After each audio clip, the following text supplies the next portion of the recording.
Hello and welcome to this next session. If this is your first talk with us today, then welcome to the Sales Enablement Festival.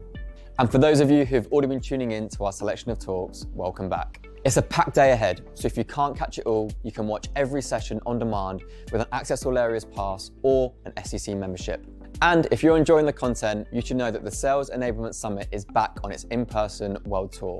Before the end of the year, we'll be in Sydney, Chicago, London, and Toronto with hundreds of enablement practitioners, a great chance to find the knowledge, solutions, and people you need to excel. But right now, ready to go live. So please sit back, relax, and enjoy the next session.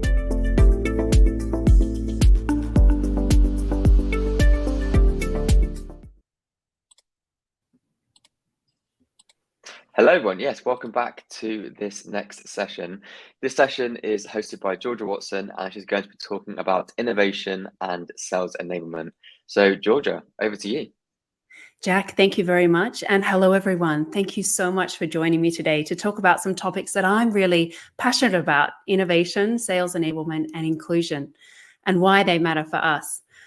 First of all, though, I want to share a quick story. A few years back, I had this kind of feeling. I don't know whether you've had it. I was drowning in spreadsheets, in reporting, managing some really challenging stakeholders. One of my leaders came to me and said, you should innovate more. I wanted to explode. I thought, how can I do that? How can my team do that with everything that is going on? There was not time for even one little ounce of creativity, let alone innovation. I swear, if it was a cartoon, there would have been steam coming out of my ears. But something quite big came from that. And I took a number of actions. And I'm going to tell you more about them shortly. But it's part because of what happened there that really got me interested in innovation and why it is relevant to us in sales enablement and particularly to business. And this is what we're going to talk about today. First, though, I have a question for you all. So I would love you to put in the chat, how relevant do you feel innovation is to your role? And put it in on a scale of 0 from not relevant to 5 highly relevant. So go ahead and pop it in the chat now. I'd love to hear what you think. And don't be shy. There's no right or wrong here.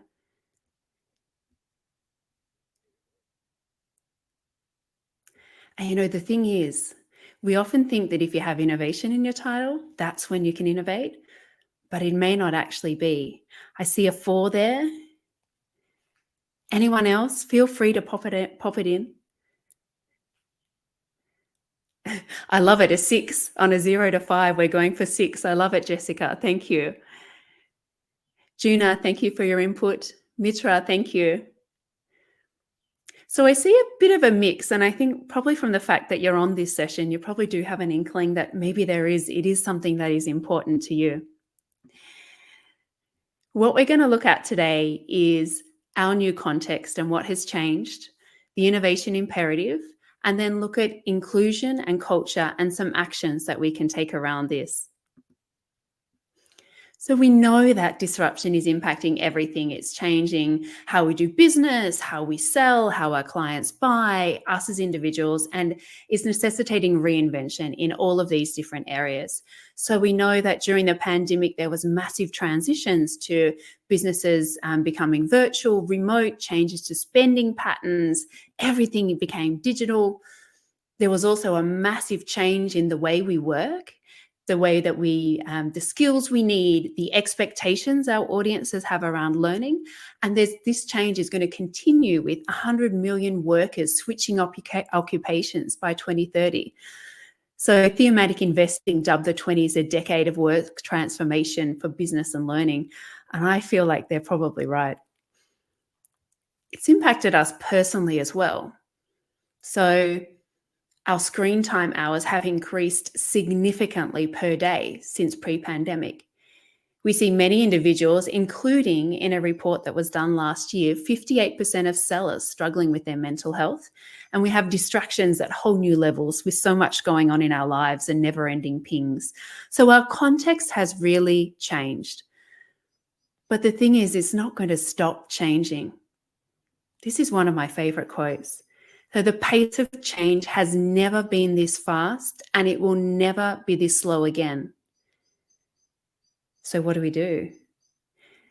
We have to continue to evolve, to think differently, and to innovate. Now, there are lots of different definitions of what innovation is, and there's no kind of right or wrong. Here's one. So one of these is, and this is from the Merriam-Webster dictionary, so it's about a new idea or a new method, or the use of the new idea or a new method. So that's one version. The risk of this, you may end up with lots of useless inventions that nobody uses. So I like this one a little bit more. So it's a different approach to solve a problem for a specific audience. If there's not a problem to solve, what are we inventing and innovating for? And if there isn't someone it's relevant to or going to help, then what's the point? So I think they're important whenever we think about innovation. And when we do think about innovation, we often think about this big blue sky thinking, crazy, different, out there ideas that just transform everything. We think about Netflix, we think about Uber, but the reality is innovation can also be much smaller and much more incremental. It may be taking something that works really well in one industry and applying it to a new industry. It can be an incremental improvement on a process. It can be an iterative process to make something better. It doesn't have to be that big blue sky thinking that we all think of. Now, I work for IBM. I lead sales enablement for ASEAN ZK, and I've been with IBM for a little while. Now, I have another question for you, and I'd love you to respond in the chat. So IBM has been around now for over 110 years, and IBM's been pretty good at evolving and innovating, and I think that is why it has lasted so long, and many other companies are great at this too. So in the chat, I would love to hear from you. Have a guess what you think some of IBM's first products were that they sold. So this is 20th century. Have a guess where you think IBM all started out. So I'd love to see your input in the chat. A fax machine. Good one. Any other ideas? Lots of people say computers. You know, we used to make a lot of hardware and laptops and those type of materials. Another fax machine. Great. Any other ideas? Big computer processors. Yep, nice one. So IBM has made many different things over the years, but this is my personal favorite. It's a cheese grater or a cheese slicer. So this was one of their early inventions. So IBM has gone from cheese slicers to supercomputers, data and AI, and cloud solutions. So it's a massive shift and a massive journey. Early days, it was very much about slicing, weighing, and tabulating machines. And this was the big invention and the big innovation back in the day, right? It's hard for us to imagine. But there has been this continual evolution. And sure, IBM does invest very heavily in R&D, and historically they always have. There's also a big focus on culture as well. We're going to talk more about culture shortly. So the risk is, if a company doesn't prioritize innovation, you go the way of Blockbuster or perhaps the way of Kodak.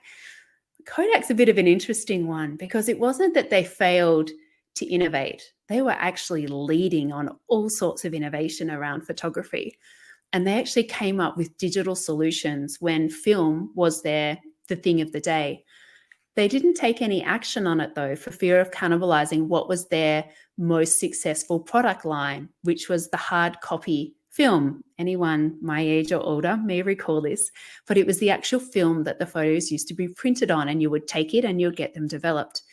So it wasn't that they didn't invest. Someone just made a really bad call to not go ahead with it. And they filed for bankruptcy in 2012, and they still exist, but in a much smaller way, targeting a very niche clientele. So another fact that I love, so this is from some research McKinsey & Co did. So businesses that invest in innovation historically make higher revenue. So it's not even about just surviving, you're making more money as well. And businesses that invest during a crisis, like during a pandemic, make 10% more revenue during that crisis and up to 30% revenue more post-crisis. So to me, that's a pretty big reason for businesses to invest and prioritize innovation. So innovation is an imperative for business. There are a couple of key things though. It's not as simple as just investing in R&D and throwing money at it and thinking, right, that will do, it will work. There are many elements that are factors, but I'm going to share two of them now that are really key. The first one is about diversity. You need diverse thought, diverse thinking, and diverse people to innovate. You can't have the same group of people sitting in the room who all think the same and have the same lens on life and business and how things should be done. They're not going to come up with anything new or anything different. There's a great quote by Einstein about, you can't solve problems with the same thinking. This is the same. We have to have diverse teams. Now, when we look at gender alone, which is one of many, many different intersections we look at, we find that those who have more gender diversity lead in innovation. So more women, particularly in leadership, introduces diversity and creative thought, innovation, and insight. This was some research that was done by the IBM Institute of Business Value. So just gender alone leads to more innovation. So imagine if you have diversity on all the different inclusion elements. The second thing is about culture. You need to have a culture that supports different thinking and supports its application. I think we all know, whether you're innovating or maybe you're just trying something new, things don't always go to plan. They can often go really wrong. If you feel like something not working or something going wrong is career limiting for you, you are not going to do it. So we need to ensure that there are psychological safe spaces where people can bring their full selves to work. We need to have what I call a fail forward attitude. We know that failure happens and things don't work, but we need teams and organizations who are ready to say, okay, well, let's learn from that and let's try again. And to this point around diversity, you also need collaboration. There's actually some great stats that even show that when companies have innovative corporate culture, it's actually proven to make people happier, more engaged, and more productive. So there's another great reason for it.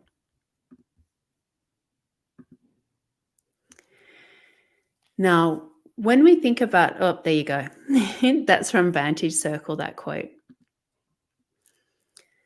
So if you work in B2B like I do, we know that innovation is an imperative for business. It's probably also an imperative for your sellers.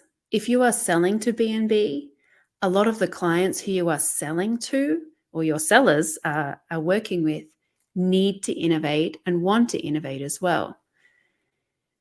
So this outdated business person, I always think of this dodgy secondhand car salesman when I think sales, not so much now, but I used to. This way of selling, it doesn't work. There's been a massive shift, as I think many of you in enablement will know. It's more around serving. It's around what value can you add to your client. And to reinforce that even more, we know that there is there's actually a limited window for people to add that value within now in the way that we're working. But that value counts for even more. So the experience a company provides is seen now as close to just as important as its product or service. So 85% of business buyers said the experience was as important, And 79% of B2B buyers said this. This was some research that was done by Salesforce. So this is huge when we think about the experience. And that's just not the experience once they sign on the dotted line. This is even before their experience during the sales cycle. And so my question to you is, if you are in B&B and your clients want value and they want to innovate, who is helping them? If it's not your sellers, it will be the competitors. So there are a few things that we need to make sure we're doing to not be the dodgy sales guy who comes in, sells something, and then runs away. We need to be a strategic partner. And I wanted to just share two ideas around this. And one of these is doing design thinking. So I'm a huge advocate for design thinking. They're great frameworks to apply if you do want to innovate. In IBM, we ran a program that was helping teach our sellers how to do design thinking with their clients. So in applying design thinking methodology, there were lots of bonuses. They were obviously there to help and support their clients. They became part of the team. They were working together to solve problems. They co-created together to come up with solutions.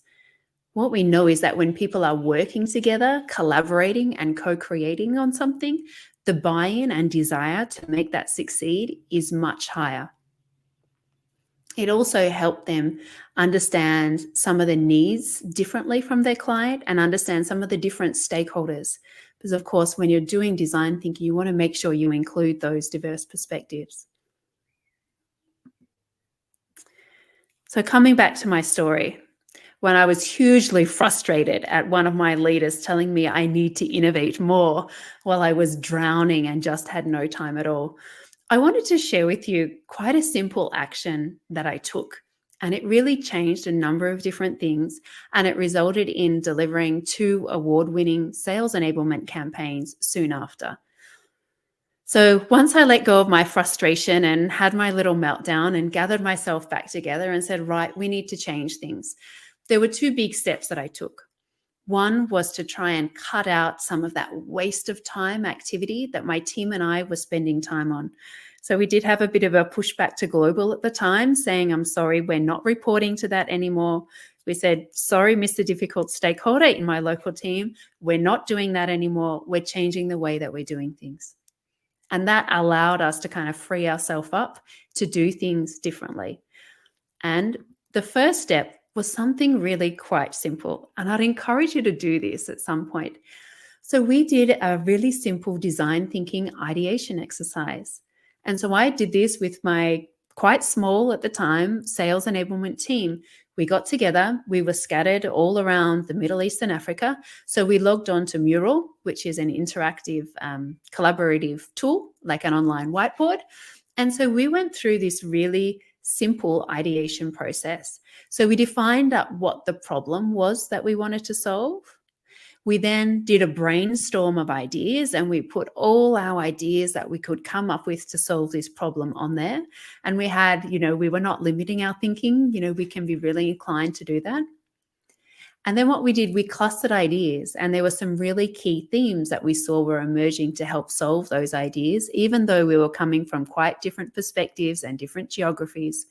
And then going through the process of then prioritizing those ideas against feasibility and impact, we then had in the top right quadrant a series of activities that we knew that we had to execute.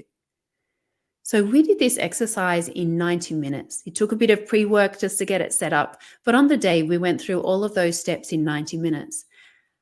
And yes, there was more to come out of it afterwards once we had our big ideas. The putting it all together and making it happen is where the heavy lift is. But sometimes it's those ideas and the stopping to step back that really makes the difference.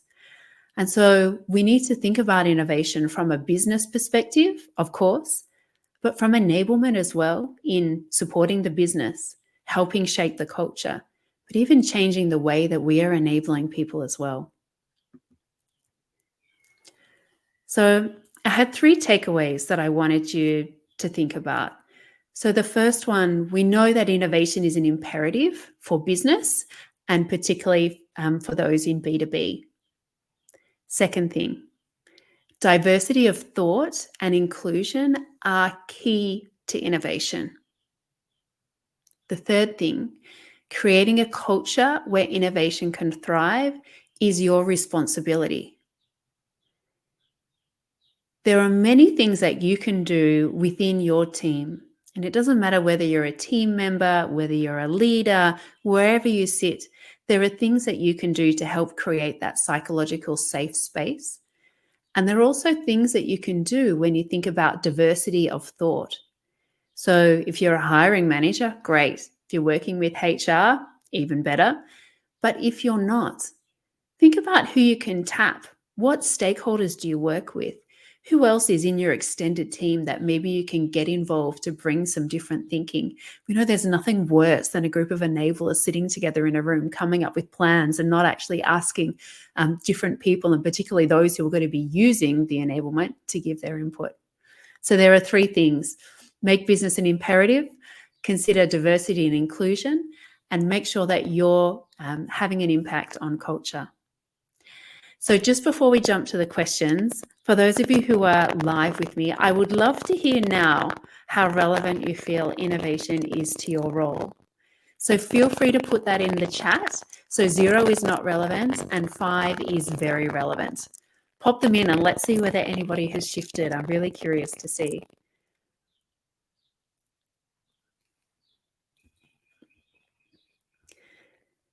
Jason, you're a 3. Did you go backwards? No, I'm not sure where you were to start with. Great. Oh, Pooja, thanks for joining us. Pooja's a 10 out of 5. I love it. Kai Wei, a 3. Oh, I see I have some more convincing to do for you there. And Mitra, you're sticking with a 4. Lena, a 3 for you. Well, what I will just say is that if innovation is a priority for your business and it's a priority for your sellers or clients, it needs to be a priority for enablement. Whatever matters for your business, for your clients and your sellers needs to be top of your list in enablement, or very quickly you'll be out of the loop. So that's the end of my formal presentation. So thank you very much for listening. I see there's a few questions popping up in the chat. And so maybe we can go through those now. And if you do have any other questions, feel free to pop them in as well. Yeah, we have had a few questions come in, so let's dive straight in. So the first question here is, what role does competition play in innovation? Good question. I think it's a competition that often pushes organizations to do things differently, right? If your competitor is innovating and you are not, you're very quickly out of business, or you're out of customers at least. So I think competition plays a huge role, and we're working and living in an ever increasingly competitive market. And I think all organizations and businesses are really aware of that. So anything that we can do to help support that is to our benefit. So I think competition is a huge driver in innovation. Awesome. The next question here is, what is more important, product innovation or process innovation?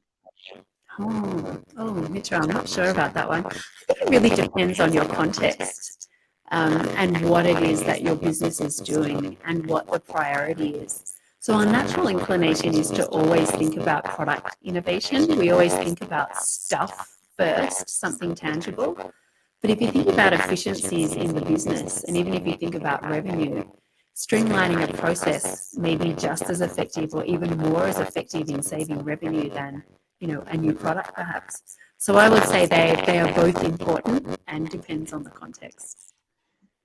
And I'll be curious to hear as I respond to these, if anyone else has another view or perspective, pop it in the chat as well. I'm sorry that you can't unmute to discuss it, but feel free to share your opinions in the chat.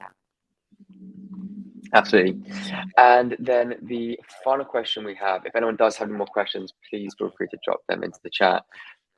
Any advice on how you can move enablement away from being a reactionary function to really being a driving force for enablement? I think there's a few sessions on this coming up in the agenda. So it's not a great place to be when you're doing that reactive order taking stuff. I think many of us have been there at some points. If you've been in sales enablement long enough, I think that's kind of how many of us started out as order takers, delivering learning programs. The issue with it is the ultimate value that you can deliver to your business. So it does need to change if you are working in that way. And it is kind of linked also to the value that you can deliver as enablement. So at some point, you need to make that shift to do something that is right for the business to show the real value that enablement can deliver. Once that shift has happened, your stakeholders will, be so blown away by the amazing thing you do, they'll be more inclined to say, okay, so this is how enablement can really help us. It's not by running all these little ad hoc training requests. So first thing I think you need to do to make that shift is to really understand your business priorities, be really close with your stakeholders and figure out where you can make the biggest impact to your business. And I bet it's probably not just running another round of virtual training. So I think make sure you understand your priorities, connect with some of your stakeholders. Maybe you can run a little design thinking session and figure out where enablement can really impact the business. That's a great answer. And that does, in fact, look like all the questions we have had. So if anyone does have any more questions for Georgia, please feel free to reach out to her over on LinkedIn. I'm sure that she'll be more than happy to answer any more questions there and keep the conversation going. So that said, Georgia, thank you so much for taking the time to present to us and the audience. And to everyone that tuned in, thank you so much. And we'll see you all very soon. Great. Thanks, Jack. Thanks, everyone. Thanks, everyone.